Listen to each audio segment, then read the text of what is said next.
이게 이제 이재명 대표의 이제 그 선거 결과, 2심에 대해서 어떤 결과가 나오느냐에 따라서 이제 자연스럽게 뭐 조기 대선 얘기를 안 할 수가 없는 상황이 돼버렸습니다. 윤 대통령의 탄핵 소추안이 만약에 가결이 되면서 조기 대선 국면 전환에 대한 관심도 지금 높아지고 있는 상황인데, 조기 대선이 만약에 치러진다면 뭐 여러 가지 이제 뭐 허들이 있겠습니다만, 먼저 설 변호사께는 어느 정도에 가능할 거라고 보십니까? 조기 대선 시기를 예, 말씀하시는 네, 거죠. 그렇다면 저는 오히려 지금 뭐 이재명 대표의 사법 리스크는 여기 헌법재판소의 심리와는 연동돼서는 안 된다고 봅니다. 기본적으로 그 이제 법원에서 이루어지는 것들이 뭐 공선법 같은 경우에 633 원칙을 통해서 지금 저희 대법원장이 이 부분을 강조를 하고 있습니다만은 실질적으로 재판의 진행 실체상으로 절차상으로 보면 3개월 내로 끝나기는 굉장히 어렵습니다. 그렇기 때문에 저는 뭐 이게 6개월보다는 훨씬 더 걸린다고 보고요. 그리고 과연 대법원이 특히 항소심에서 만약에 이재명 대표에게 공선법과 관련해 가지고 1심과 같은 판결이 난다 손 치더라도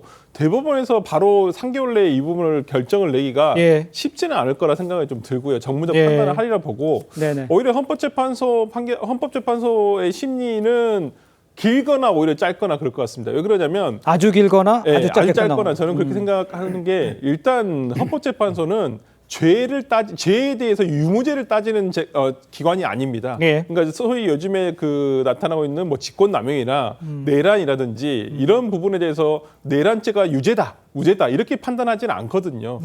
지금 헌법재판소에서 판단을 하는 것은 과연 윤석열 대통령이 당시에 비상계엄을 선포할 수 없는 상황임에도 불구하고 헌법에 맞지 않는 요건을 잘못해서 해서 어떤 비상계엄을 선포한 것이 위헌적인 요소가 있었는지 없었는지에 대해서만 판단을 하는 것이거든요. 그렇다고 한다면 지금 드러나고 있는 수사 상황이라든지 당시에 어떻게 이 비상계엄과 관련한 상황 등이 수사를 통해서 어찌 보면 언론에 알려지면 그러한 부분 등을 판단해서 이것이 내란죄가 되든 안 되든 그것을 어떤 대부분까지의 어떤 결론을 기다리지 않고 저는 헌법상 대통령의 비상계엄 선포권을 잘못 해석했다, 잘못 선포한 것이다 이러한 결론만 난다고 한다면 의외로 빠른 결론이 날 수도 있다. 저는 그렇게 봅니다. 알겠습니다. 헌법재판소에서 결과가 오히려 빨리 나올 수도 있다. 뭐 이렇게 언급을 해주신 것 같은데, 글쎄요, 뭐 제가 뭐 성급하게 좀 말씀을 드리는 것일 수도 있겠습니다만, 이렇게 되면서 이제 정치권은 자연스럽게 어떤 일들이 뒤에 이루어질지, 조기 대선은 어떻게 될지, 언제쯤 대선이 이루어질지 뭐 이런 얘기들을 안 할 수가 없는 상황인데, 이 상황은 어떤 식으로 흘러갈 거라고 예상할 수가 있을까요? 그나마 이제 어쨌든 간에 이제 선거 국면으로 어떤 내년에 되면 진입되리라고 봅니다. 그러면 이제 각 주자들이 어떤 이제 선거 대선 국면이 이제 시작되는 거죠. 일단 뭐 민주당 같은 경우는 이제 뭐 이재명 대표가 아마 이제 대선 후보로 나설 가능성이 높기 때문에 그런 준비를 즉 이재명 대표 시스템으로 이제 당 차원의 준비를 할 수 있겠지만 사실 국민의힘 같은 경우는 이제 지금 하나의 변수가 이제 있죠. 이게 뭐냐면 지금 이제 오늘 탄핵 소추안 가결로 인해서 사실은 당내에 이제 주류를 하고 있는 친윤이 과연 이제 한동훈 대표를 인정하고 계속 한동훈 대표 중심으로 갈 것인지 아니면 이번 이 탄핵 소추에 대한 가결에 책임을 물어서 한 대표를 어떤 면에서 보면 좀 몰아낼 것인지 뭐 이런 부분에 대한 것들 그리고 또 한 대표 입장에서 볼 때도 저는 과연 그러면 국민의힘과 함께 예를 들어서 계엄을 뭐 방조한다, 계엄을 옹호한다 이런 이미지를 갖고 대선에 어떤 가는 게 유리할 것인지 아니면 거기와 선을 긋고 어떤 면에서 갈 것인지 뭐 이런 부분에 대한 정치적인 어떤 이 실익이 있을 거 아니겠습니까? 이제 그런 부분들은 본인의 어떤 의지도 있겠지만 친윤들이 어떻게 하느냐에 따라 또 달려 있겠죠. 만약에 이제 뭐 몰아낸다고 그러면 그걸 또 하나의 어떤 정치적인 자산으로 삼을 수가 있을 것이고요.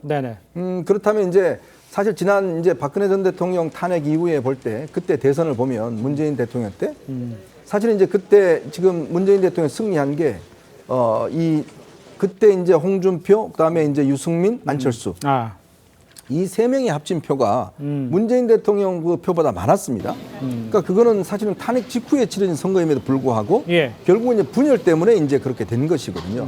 저는 지금 상황과 그리고 다음 대선이 이루어지는 그 상황과는 좀 프레임이 달라질 거로 봅니다. 그런 어떤 상황을 보자면 지금의 어떤 이런 정말 이 비상계엄에 대한 반대 이런 것이 고스란히 예를 들어서 민주당 지지로 갈 것인가? 저는 뭐 그렇게 보진 않아요. 그렇기 때문에 이제는 어떤 면에서 보면 비슷한 선상에 출발하는 거다.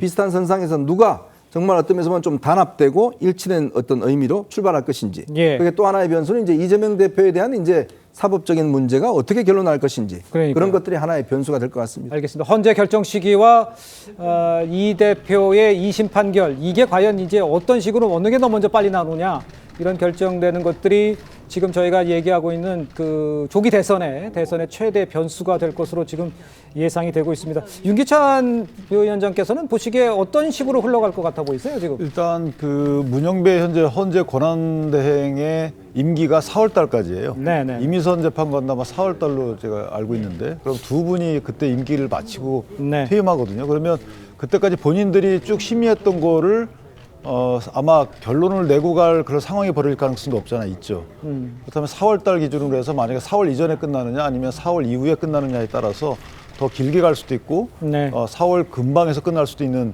상황이 벌어질 수도 있다라는 생각이 들고 또 하나는 이게 이제 혐의받는 것 중에 헌법 위반지 그러니까 비상계엄 선포 요건이 실질적으로 갖춰지는지 여부에 대해서는 헌재가 뭐 빨리 심리를 할 수 있죠. 그런데 그것이 중대한지 여부는 결국은 국헌문란의 목적이 있었는지 그다음 내란죄에 관련된 심리까지 가야 되는데 내란죄 심리라는 게 몇 분 심리에서 결정되는 게 아니고 조직범죄이기 때문에 계획이 어디까지 서 있고 그 계획이 어디까지 하달됐고 어떻게 움직일지에 대해서 하달됐는지 여부 또 움직임이 계획되어 있는지 이런 것까지 다 심리를 해야 되거든요. 네네. 그렇다면 형사재판 내지 수사 일정을 고려하지 않을 수 없고 그걸 예. 헌재가 다 일일이 심사할 수는 없습니다.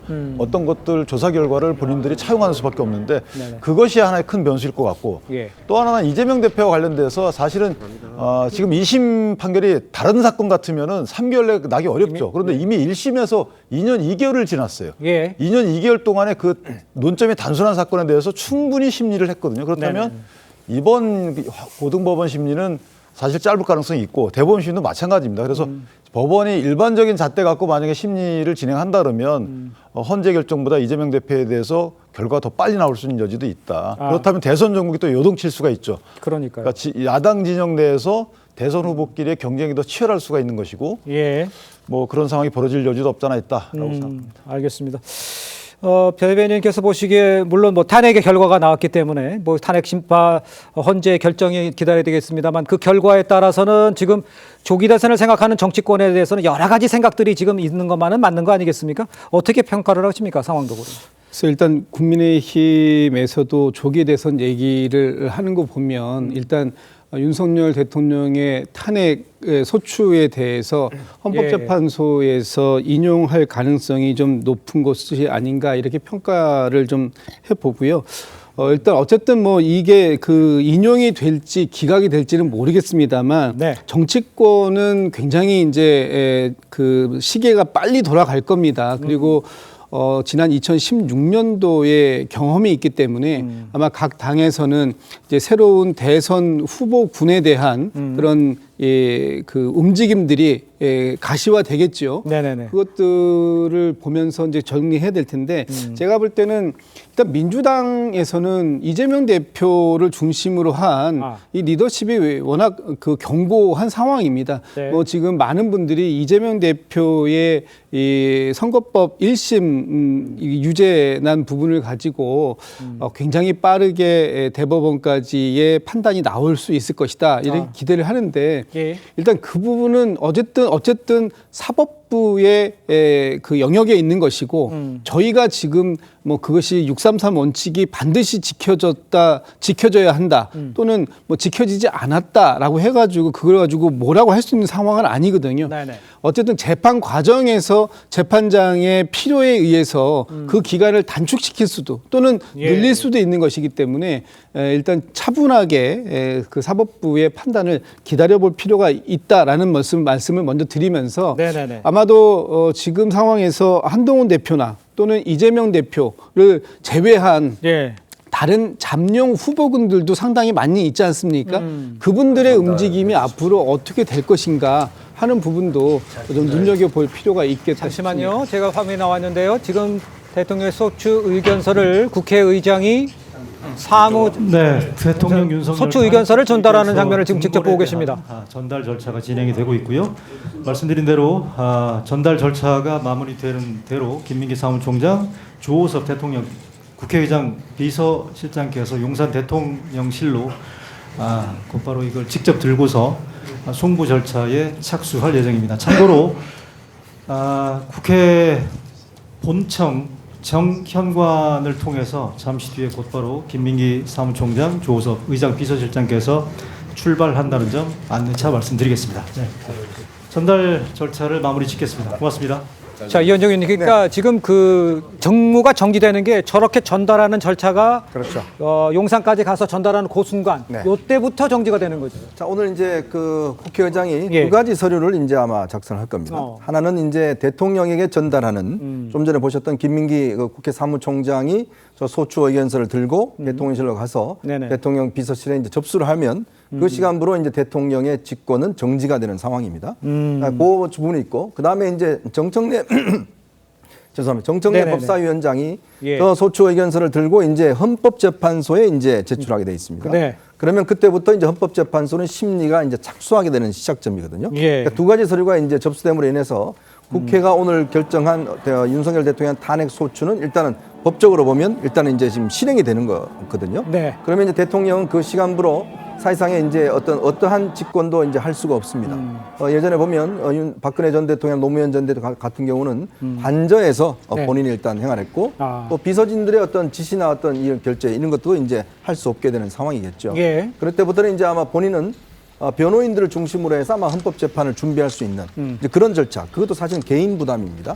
어떤 공적 부담이 아니라 개인 부담으로 인해서 즉 국가의 돈을 쓸 수가 없는 이제 그런 상황이죠. 그럼요. 개인 부담으로 해서 이제 변호인들을 구성을 해서 헌법 심리에 대응하는 측면들.